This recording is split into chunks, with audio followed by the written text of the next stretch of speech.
Thank you everyone for coming along on a wet, chilly night. But it's so nice to be here in this beautiful building and speaking to people who love history. It's an absolute privilege. For me as a writer, it's always about the people. Every person in their own way is interesting. And by the time they come to the end of their life, they will have experienced happiness, tragedy and triumphs. Most lives go unwritten about and are celebrated only in the memory of loved ones. Some, however, do make it into books and films and TV series, and I guess it's my job to play a role in that process. Today I'm here to talk to you about three most interesting people whose lives I've written about in my books.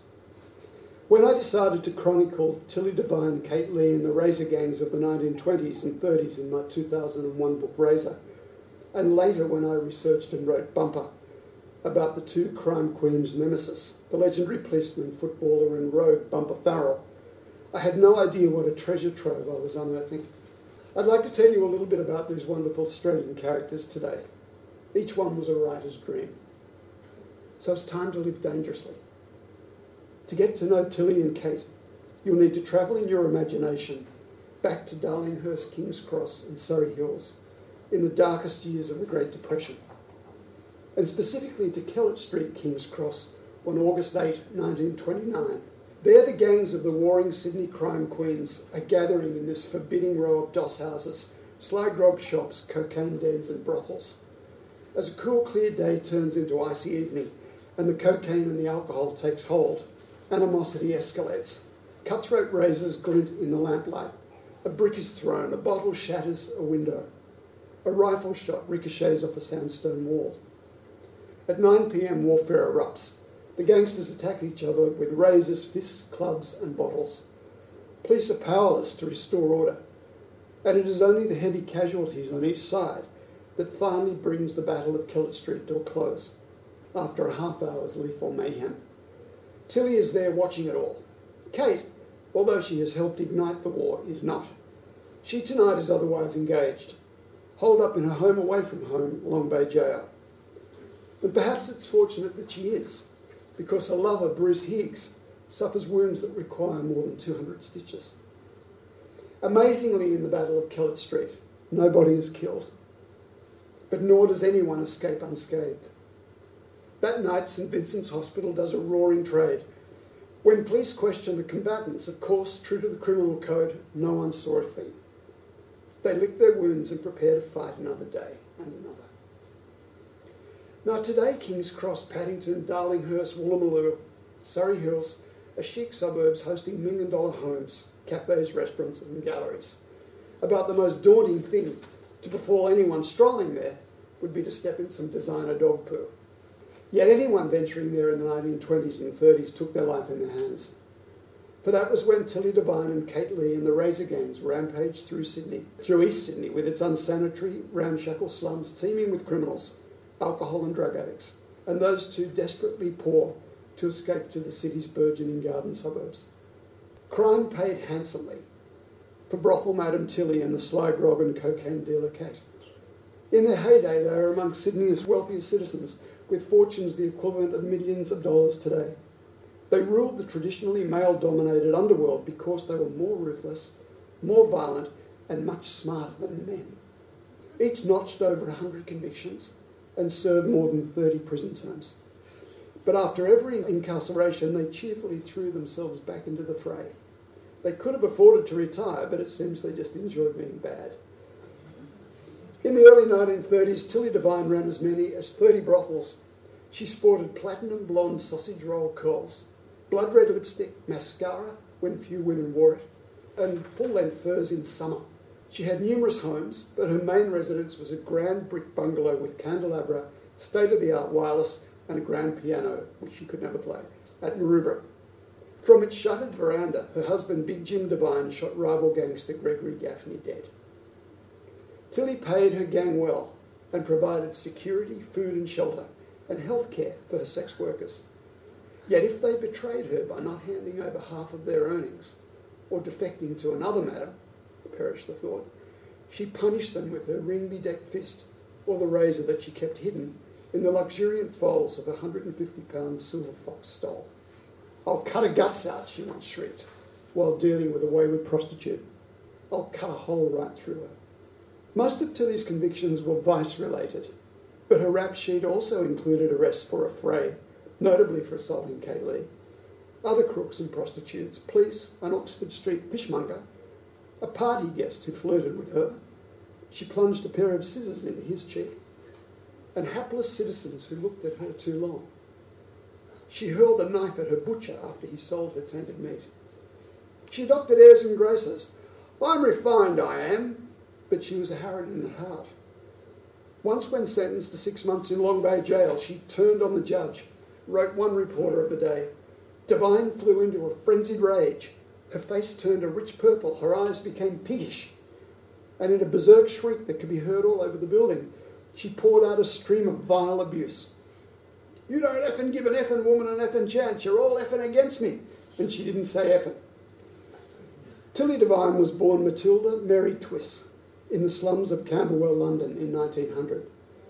As a child, she'd steal away to the more salubrious side of town to gaze longingly at sumptuous shop window displays and to linger in art galleries and music halls where she learned the corny old songs that she would later bellow at her parties. She vowed to one day become a woman of substance, and to that end she became a prostitute on London's The Strand. One day during World War I, she solicited an Australian digger named Jim Devine, a beefy braggart who claimed to own a kangaroo farm back home.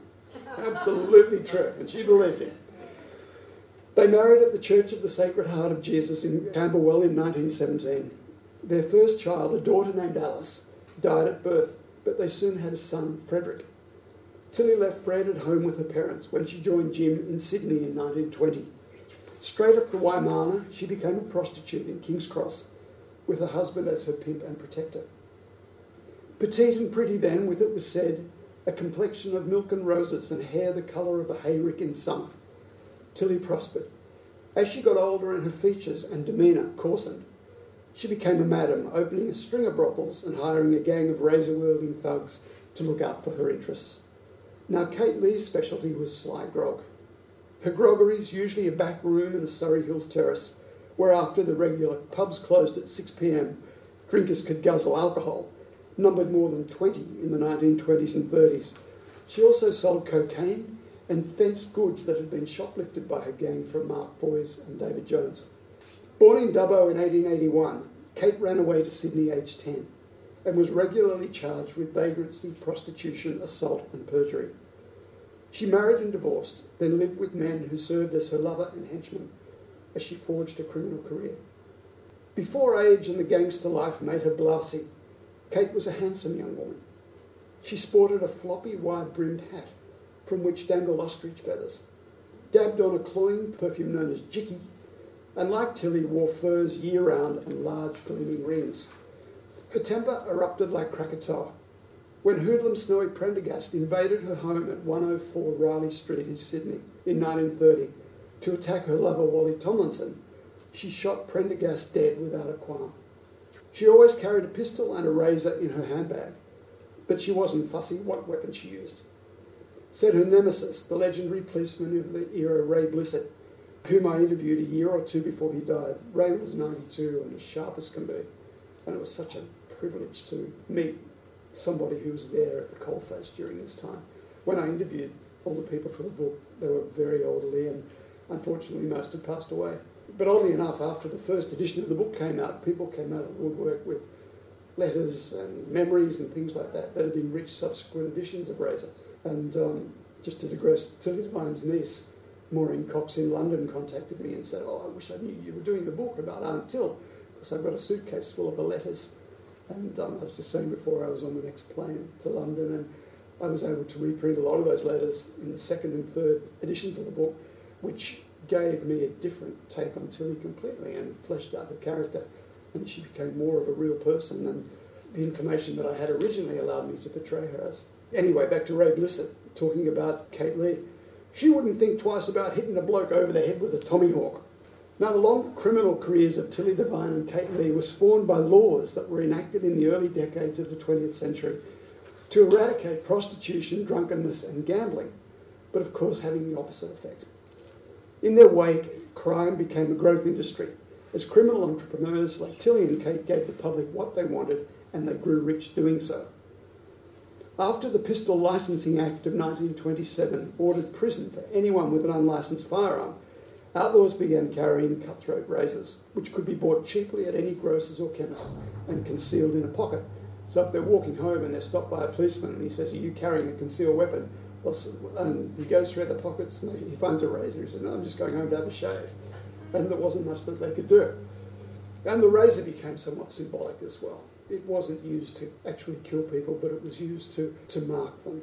And people walking down the streets of Sydney, as you'll see if you've seen Peter Doyle's wonderful books, City of Shadows and Crooks Like Us, many of the people in the mugshots there from the 1920s and 30s had that telltale scar down the left-hand side of their face and across their mouth. And that meant that they were criminals who had been attacked by other razor gangsters. A little bit of history. From 1927 to 1930 alone, there were more than 500 recorded razor attacks in inner Sydney. However, because of the gangsters' code of never informing on an assailant, these statistics represented just a small fraction of the slashings. Editorialised the Sydney Morning Herald at the time. Razor gangs are terrorising the underworld of Darlinghurst, that region of Bohemia, crime and mystery. This is the hour of the glistening blade, and crimes of violence and razor slicings are part of the daily carnival of bloodletting. It's no longer possible for decent citizens to walk the streets of Sydney without fear of terrible attack. And the Herald then, as now, was a broadsheet, so you can imagine what the tabloids were saying. The first razor gang was run by Melbourne criminal Norman Broome, who came to Sydney in 1926 to take over the enterprises of Tilly and Kate. "Two women running the show? How easy is this going to be?" said Broome. The underworld was at war. Broome's bullet-riddled carcass was soon after found in an East Sydney lane. His killer was never caught, but Tilly's henchman, Frankie Green, was widely suspected. For the female gang lords, it was back to business as usual. Although their criminal activities rarely overlapped, Tilly and Kate genuinely despised each other. Each longed to be known as Sydney's unchallenged crime boss, with all the wealth, power, fear and headlines that status guaranteed.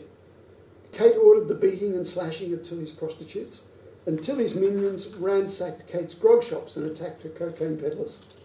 In Kate's pay were such hair-trigger hoodlums as Wally Tomlinson, Greg Gaffney, Bruce Higgs, Bill the Octopus Flanagan and Barney Dalton. Backing Tilly were her husband Jim, who shot Gaffney dead, Frank the Little Gunman Green, who murdered Dalton and most probably Norman Broome, and the lethal prostitute Nellie Cameron. In the Lee Devine Wars, at least 6 people were slain and scores were maimed and wounded. Tilly and Kate also informed on one another to the police and denounced each other in letters to the editor of the daily papers. When Kate accused Tilly of stealing her dog and adding it to her kennel of Pomeranians, Tilly wrote to The Truth, "Kate Lee lies. They are my dogs. I have their pedigree and they are a class above hers. I don't wish to know her class. Kate Lee is jealous of my youth and prosperity. I'm a class above her, the virago." Policewoman Peg Fisher was patrolling a Darlinghurst lane when she told me, "I came face to face with Tilly. She was blocking the footpath. She said, 'You're the new copper, ain't you? Well, you're not coming down this bloody street.' She grabbed me and she shook me. Then a woman wearing a big black hat got off a tram. It was Kate Lee. She came up and hit Tilly and then sat on her in the road." But, Peg continued, Tilly could handle herself. She remembered, "Tilly was a dirty fighter and strong. I saw her and Kate have a blue in Oxford Street. Tilly had Kate's hat off and was pummelling her on the ground." By the late 1930s and 40s, the women were past their gangster prime. Their empires were being eroded by younger hoodlums. In the decades left to them, they called a truce and even allowed themselves to be photographed as they hugged. While still spending the odd stretch in jail, they became almost beloved Sydney identities. Kate, dressed to the nines, regularly attended court, and while shelling peas, provided a borderly hilarious running commentary on proceedings to the fury of the judge and the delight of everybody else. If she didn't like the defendant, she'd rasp, "Lock him up, he's as guilty as sin," sin being a subject she knew more than a little about. Old Kate gave money and shelter to the homeless and held Christmas street parties for the poor of Surrey Hills, with a henchman doubling as Santa. Never mind that the toys for the urchins had been pinched from David Jones. There's another photo in the book there of Kate on the the first floor balcony of her house in Lansdowne Street in Surrey Hills.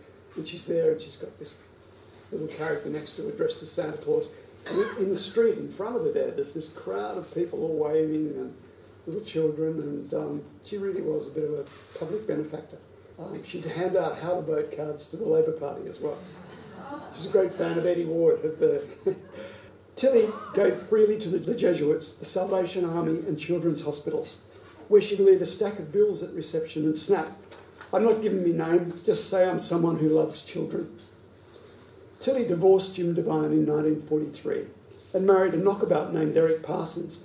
Though interestingly enough, Eric was a crewman on HMAS Cutterball, which you might remember was one of the ships that was sunk by the midget submarine in Sydney Harbour. And Eric survived that, swam to the surface, took a job cleaning up the glasses at the Tradesman's Arms pub in Palmer Street, and that's where Tilly met him. They travelled in style to London for the coronation of Queen Elizabeth II in 1953. Tilly wearing an elaborate helmet-like hairdo that she'd had constructed in Paris 2 days before, and Eric were among the throng in the mall, waving Union Jacks and singing patriotic songs as the gilded carriages of royalty rumbled onto Buckingham Palace. It was her last hurrah. Eric died of cancer in 1957. In 1949, Kate married an old villain, Ernest Shiner Ryan. Kate crowed to the wedding guests, "Ain't a ducky, take a gander at me, everyone. These clothes cost real dough." Then she eyed Shiner. "I'll see he doesn't get to the bloody pub. If this marriage doesn't work out, I have a good sharp razor." The pair split amicably a couple of months later. By the 1950s, the women's fortunes had been depleted by parties, homes, trips, cars, clothes, jewellery, charity and hangers-on. The taxman, a little miffed that neither had filed a return since the 1920s, took what was left of their money and possessions. Kate lived alone in a dark, tiny rented room above a shop in Devonshire Street, Surrey Hills, until she was felled by a stroke on January 31, 1964. She died 5 days later. Her funeral stopped the traffic in Surrey Hills. Tilly, by now a tiny wraith riddled with cancer, was at St Peter's Church to farewell her old enemy, as were TV and radio stars, the media, politicians and the police.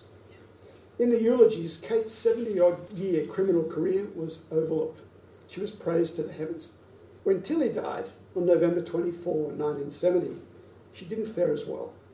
Few came to the service when she was cremated at Botany Cemetery.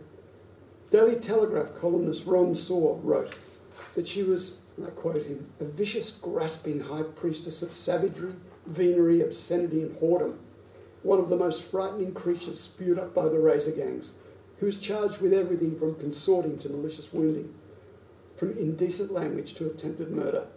She was a wretched woman." Well, perhaps she was, but she's also proved to be a resilient one. She never would have guessed that she'd star in a TV series, in plays and musicals, and even have restaurants and wine bars named after her. I have a feeling that if she is somewhere looking down, or more likely up, at all of this, she'd approve and say, "See, I told you I had class. And that actress who's playing me on TV is not nearly as beautiful as I am." Now, Frank Bumper Farrell was also a character in Razor. He entered the Sydney crime scene late, in 1938, but still managed to make life hell for the last remnants of the Razor gangs and Kate and Tilly in their older years. On Tilly's 50th birthday on the 8th of September 1950, she hosted a party at her Maroubra home. She plunged a carving knife into a slab of roast pork and shrieked, "I wish this here pig was Bumper Farrell." Tilly's vengeful wish was an indication of how substantial an impression Bumper had made on her. Actually, there's a picture in there too that I'll show you later of that party, actual party with Tilly and the knife and the great side of pork on the table, surrounded by her hangers-on and henchmen and prostitutes. After The Razor was published, I couldn't put Bumper Farrell out of my mind. I found him an extraordinary character. For 40 years, he was a feared and revered street cop in King's Cross and Darlinghurst, which was Australia's toughest beat. As well as being deeply eccentric and a law unto himself, he was strong and fearless, and he defeated the toughest gangs simply by charging into their midst, fists swinging, never retreating.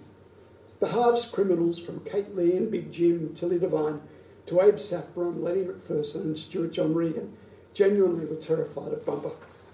I'd heard people on Talkback Radio remarking that if only Bumper Farrell was still with us, the streets would be safer places.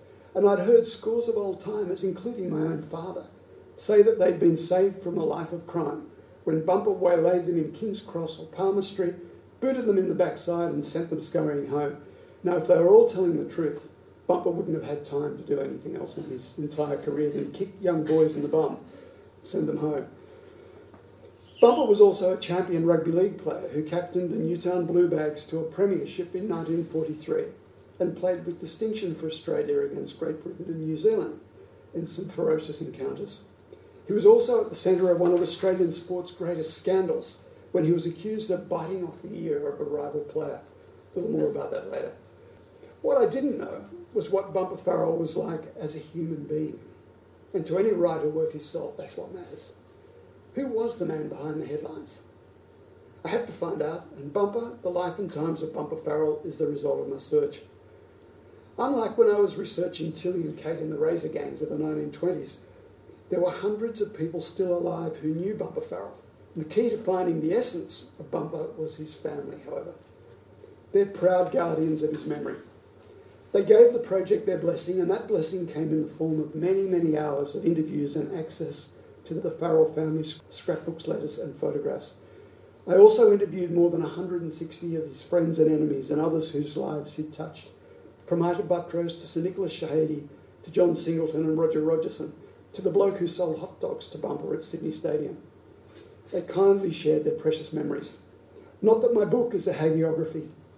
Bumper Farrell was a loving husband and father. He was a good friend, he was compassionate to the needy, a good policeman and footballer, and he was a staunch Catholic who said his prayers on his knees morning and night and died clutching his rosemary beads. And he was an enthusiastic, if not especially tuneful, singer of Irish songs. All that was true. But in this book as well are the stories that make Bumper such a compelling person to write about, many of which involve his strong arm methods on the police beat and the football field.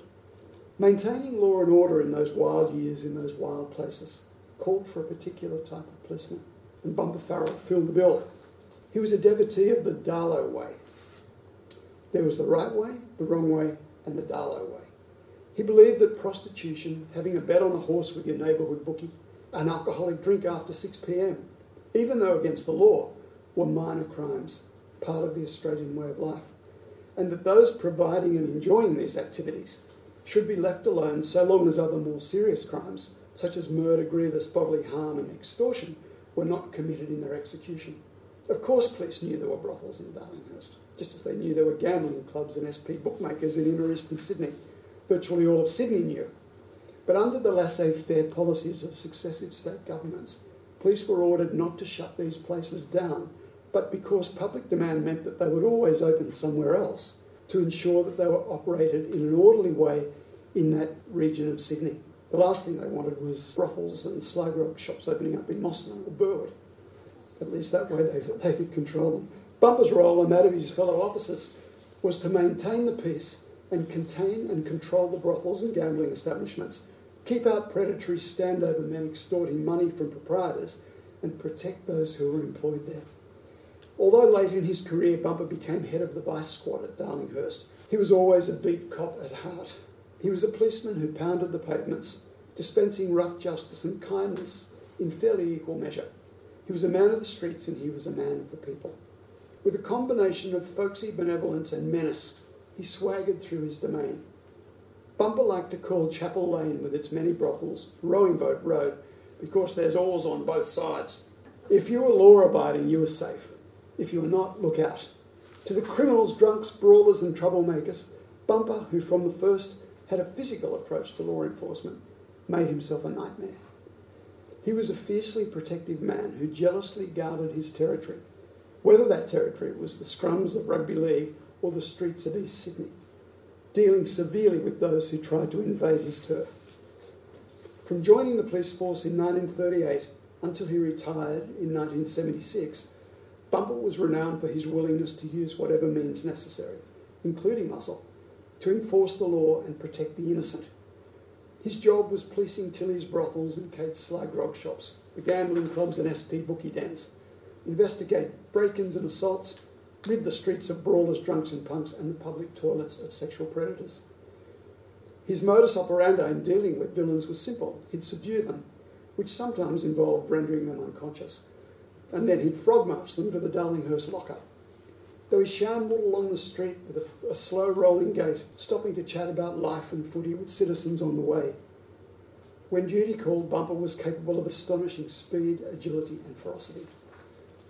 With his huge gnarled head, bookended by magnificent cauliflower ears and a face that was likened variously to that of an angry koala bear, Punch of Punch and Judy fame and the Luna Park face, with his powerful physique and commanding manner, for he understood that people feared a man who betrayed no fear. Bumper simply took control. Typical of Bumper was what happened when he was being driven in a paddy wagon by a colleague in King's Cross and spied the notorious criminal Stuart John Regan talking with two prostitutes at the top of William Street, just outside the old Hasty Tasty, which I don't know if anyone remembers. Yeah. Bumper, who was never one to knock back an opportunity to inflict pain on a baddie, cried gleefully, "There's that bastard Regan. Stop the van while I get out and belt him." Bumper's colleague said, "Frank, you can't. He's not doing anything wrong." At that very moment, Regan backhanded one of the women. "Well," cried Bumper, "he is now." And he leapt from the passenger side of the wagon, grabbed Regan, knocked him down, and threw him inside the cage of the van. Back at the station, the battered criminal groaned from his cell. "Sergeant Farrell, I'm entitled to a phone call," retorted Bumper. "Stewie, if anyone rings you, I'll let you know." Throughout his life, Bumper Farrell mixed freely and easily with Tilly Devine and Kate Lee, with police commissioners and archbishops, footballers and boxers, premiers, socialites and SP bookies.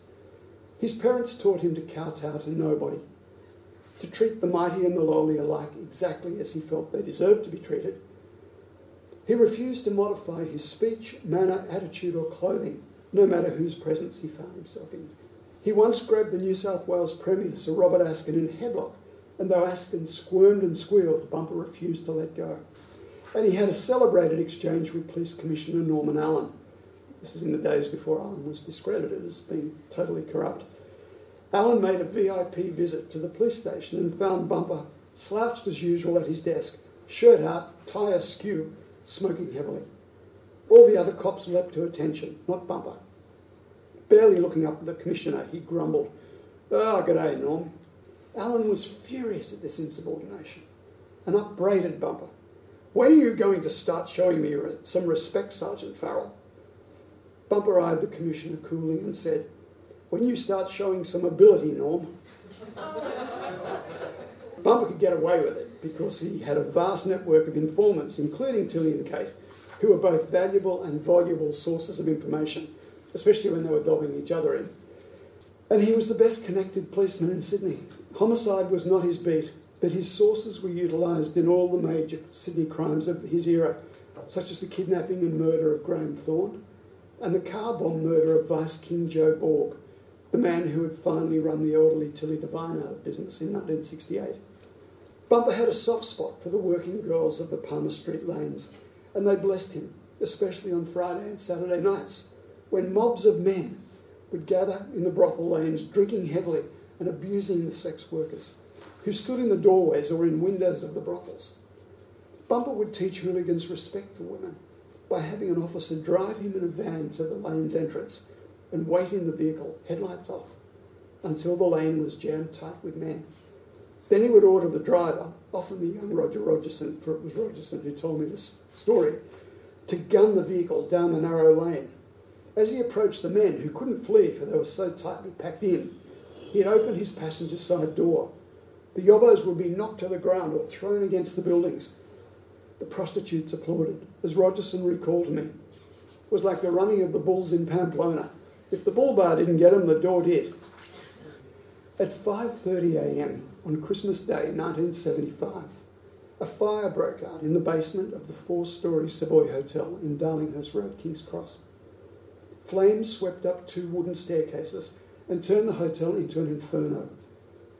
15 of the 75 guests died in the blaze, burned, asphyxiated or killed when they leapt from their hotel room window or the top of the building onto the road.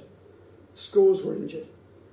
Bumper, who was in charge of Darlinghurst Police at the time, was hauled from bed and driven to the scene of the disaster, where he saw the dead and the dying, many of whom were charred beyond recognition. He moved through the still blistering hot and smoking ruins of the building, inspecting the bodies of men, women and children and infants, as detectives tried to identify them. One body was that of well-known King's Cross stripper Kerry Green, known as Baby Doll, who performed at the Paradise Club and whom Bumper often greeted in the street, for she was one of his prime informers. Down on the footpath, he was appalled to see Christmas revellers who had staggered out of pubs and clubs to Rubberneck, drinking beer and gulping down fast food, crowding around the site. The ghouls impeded the firemen trying to douse the flames and erect extension ladders in the street, as well as police, doctors and ambulance workers. Bumper furiously drove them off, swearing at them and lashing out with his fist and boots. It was also his responsibility to prepare the police report for the state government. Acting Premier Leon Punch was demanding a full explanation of how the fire began and whether it was an accident or arson. Bumper did not go home for days. Although exhausted and distressed by the terrible deaths of the residents, his people of the Cross, his calm and authoritative handling of the investigation under unimaginable pressure was a factor in his being awarded the Queen's Police Medal for Distinguished Service on January 1, 1976. In the weeks that followed the Savoy Hotel fire, detectives reconsidered their initial theory that an electrical fault had sparked the blaze. When checking the records of the hotel guests and residents, they discovered that a tenant, Reginald Little, aged 23, had prior convictions for arson. Although he never admitted his guilt, police believed that Little lit the newspapers in the hotel's basement to spite his homosexual lover who had failed to visit him at the Savoy on Christmas Eve. Little was arrested, convicted and sentenced to 4 consecutive life terms. In 1993, there was public disbelief and fury when it was revealed that Little had been given day release to work as a volunteer firefighter. His sentence was redetermined with a non-parole period of 28 years, and he was finally released from prison in May 2010. I think he can possibly count his lucky stars that Bumper was long gone from the scene by then. Bumper never admitted to a soul, neither family, friend or workmate, that the daily grind of experiencing crime, deprivation and the darkest sadness at close range preyed on his soul. The King's Cross fire, the fetuses in the alleyways in the illegal abortion years, the murdered and the bashed, the prostitutes left battered and bleeding by their pimps, the decomposed body of a pensioner found in a squalid slum weeks after her death. These were tragedies not easily put out of mind. Like many men of his era, admitting to vulnerability was anathema to him, so he buried his despair deep inside himself, got on with his life and his job, never betraying his feelings. To cope and escape from the pressures, he reached out to his faith, praying morning, noon and night, forever fingering his rosary beads, and to alcohol. His family told me how he would come home late at night, stand in a corner of the kitchen and shadow box alone, and while throwing lefts and rights, mumble unintelligibly about the terrible things he had encountered that day. In his other life, as a champion rugby league player with the Grand Ole Newtown club, Bumper's vigorous play made him a favourite son of Blue Bags fans, and of course the player whom other teams' fans loved to hate. Anyone playing against Bumper Farrell knew he was in for a long and painful afternoon. Bumper had an array of skills not often found in forwards then. He was a beautiful passer of the ball and could put a teammate into a gap with a deft pass, and he was a fine tactician in an era when most Australian players were happy to bash and barge. What's remarkable is that in spite of smoking many cigarettes a day, including at half-time in a match, often accompanied by a tumbler of rum, Bumper could run hard all game without losing puff. On the field he was a sight, that furious face, the busted ears and nose, his strapping frame clad in baggy shorts and a tight jumper, a grizzled behemoth charging through the racks or smashing an opponent to the ground. He captained Newtown to a famous premiership victory in 1943, represented his state and Australia, but in football circles he is possibly best known for his role in the infamous ear bite incident of 1945. On a grey and icy Saturday, 28th of July, Newtown was playing St George at Henson Park, when early in the first half a scrum erupted. St George prop Bill McRitchie, who had knocked out a number of Bumper's teeth with a high tackle earlier in the season, lashed out and shouted at his opposite number, who just happened to be Bumper Farrell. McRitchie then crumpled to his knees, clutching at his right ear and screaming that Bumper had bitten it. Sure enough, on inspection by the referee and an ambulance man, a chunk of his ear was missing. A helpful teammate picked up the piece of severed cartilage from the turf and handed it back to its owner, who would spend the next year in a hospital having skin grafts, plastic surgery, and would never play football again. At the judicial hearing, Bumper claimed his innocence and declared that he couldn't have bitten McRitchie. And at this point, with a theatrical flourish, he removed his dentures, showing the adjudicators his wide expanse of gum. And he cried, "Because I have no teeth." He was exonerated.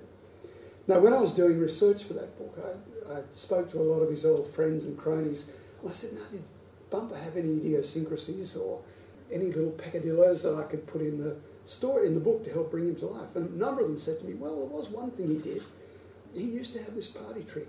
After he'd had a few drinks, he'd take out his teeth and he'd crunch walnuts in his gums." And I just thought, well, putting two and two together, if he could crunch walnuts in his gums, that poor man's ear was never going to stand a chance. So although he got off, and he denied to his dying day that he ever bit McRitchie's ear, I think he probably did. At a time when police corruption was becoming entrenched, Bumper pretty much kept his nose clean. Lenny McPherson tried for years to buy him off, but he got nowhere. Bumper could have become rich if he'd chosen to join the ranks of corrupt police who retired wealthy men, but he didn't take that path. For a start, he was deeply religious, and he believed that those who committed crimes would literally have the devil to pay. Then there was the fact that he simply didn't give a hoot about material wealth. His needs and his pleasures were simple and they cost little.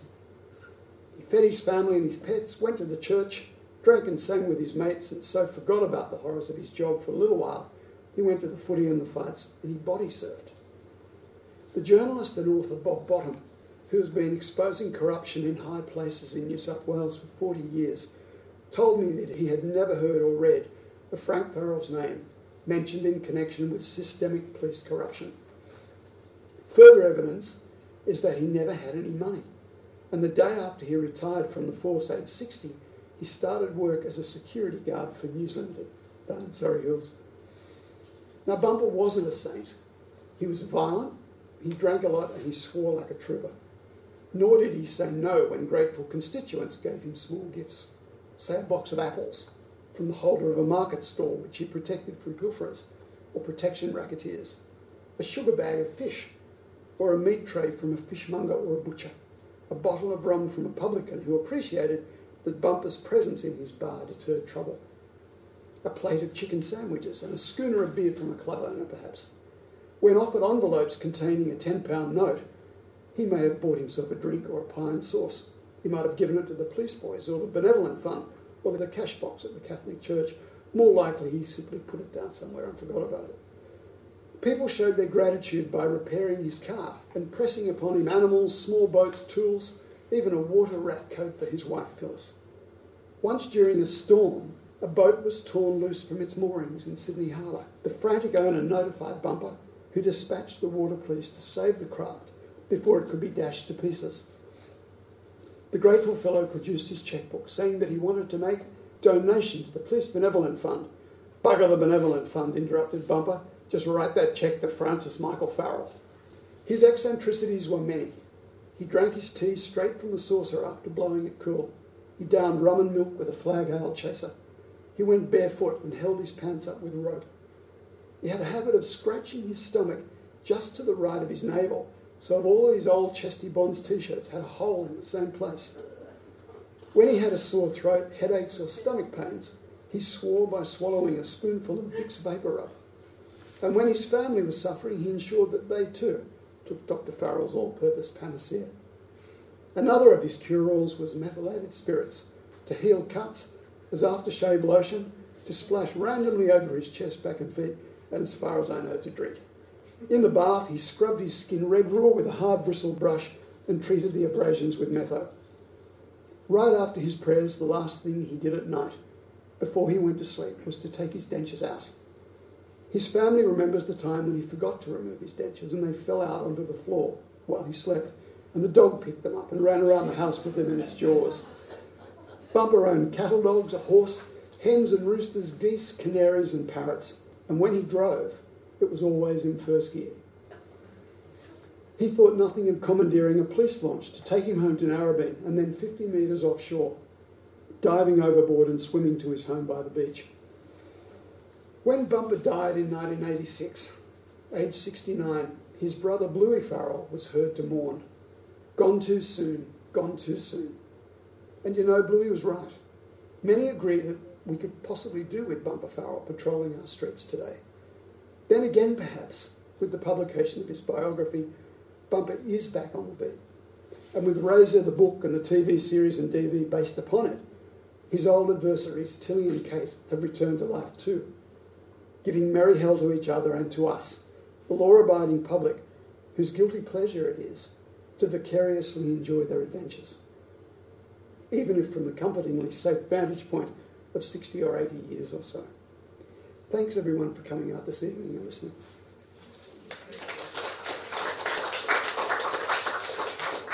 If anyone has any questions or memories or anything, I'd love to hear them.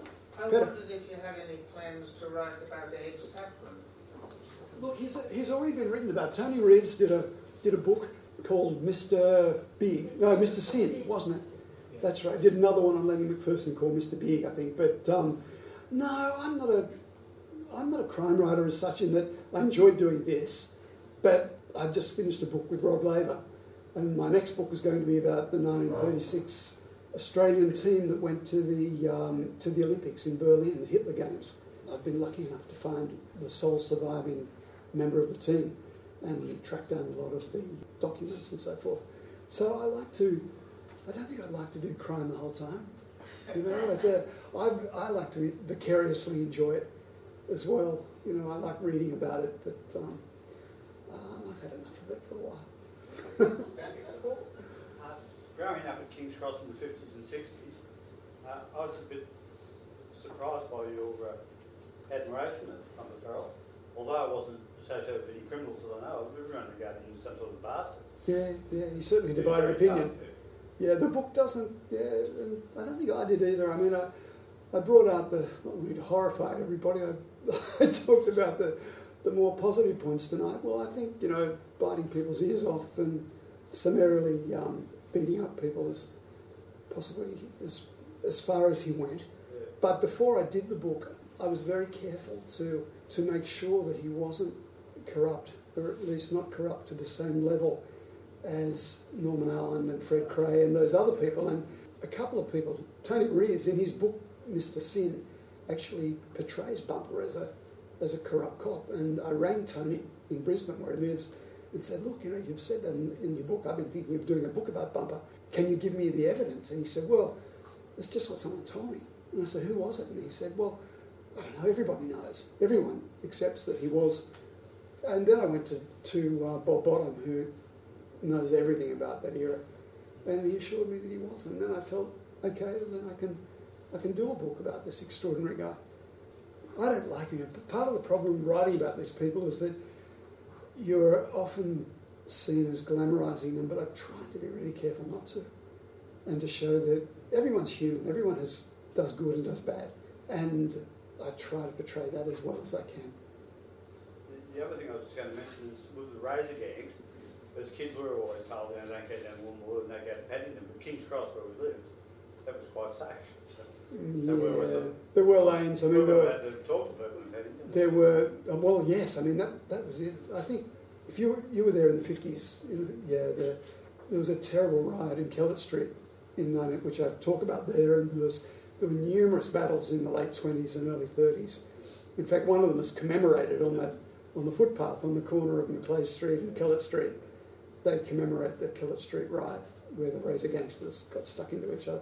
But by and large, if you weren't a gangster, you could go around safely in the cross. They usually hurt each other.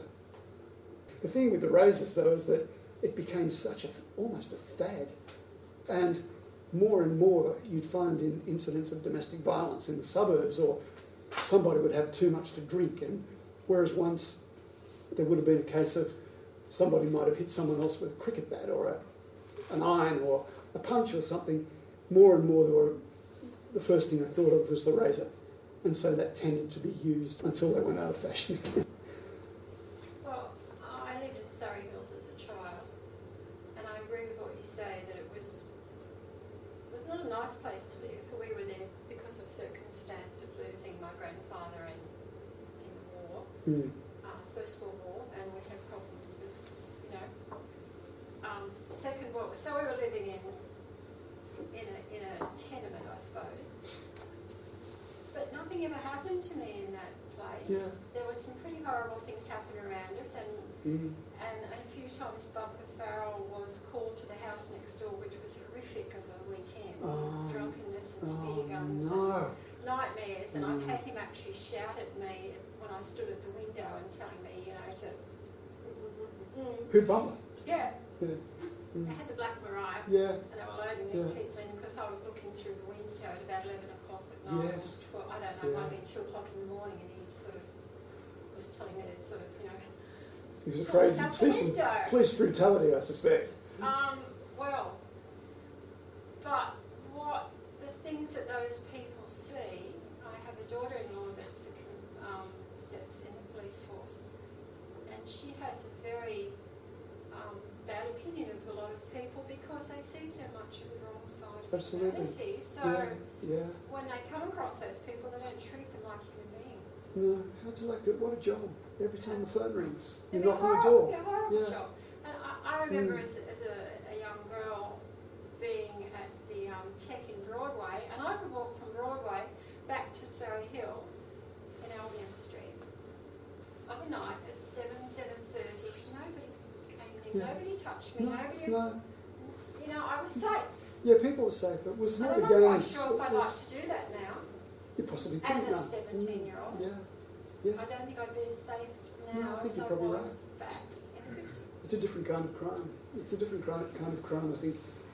In the 50s and before the 50s, in the 20s and 30s, it was mainly gang against gang. Well, I remember my aunts talking about, the things that happened in the 20s and 30s. Yeah. They were battling over criminal enterprises, basically. And Glebe also was Yes, raised it was. about gangs in Glebe, I believe. So. Yeah, there were.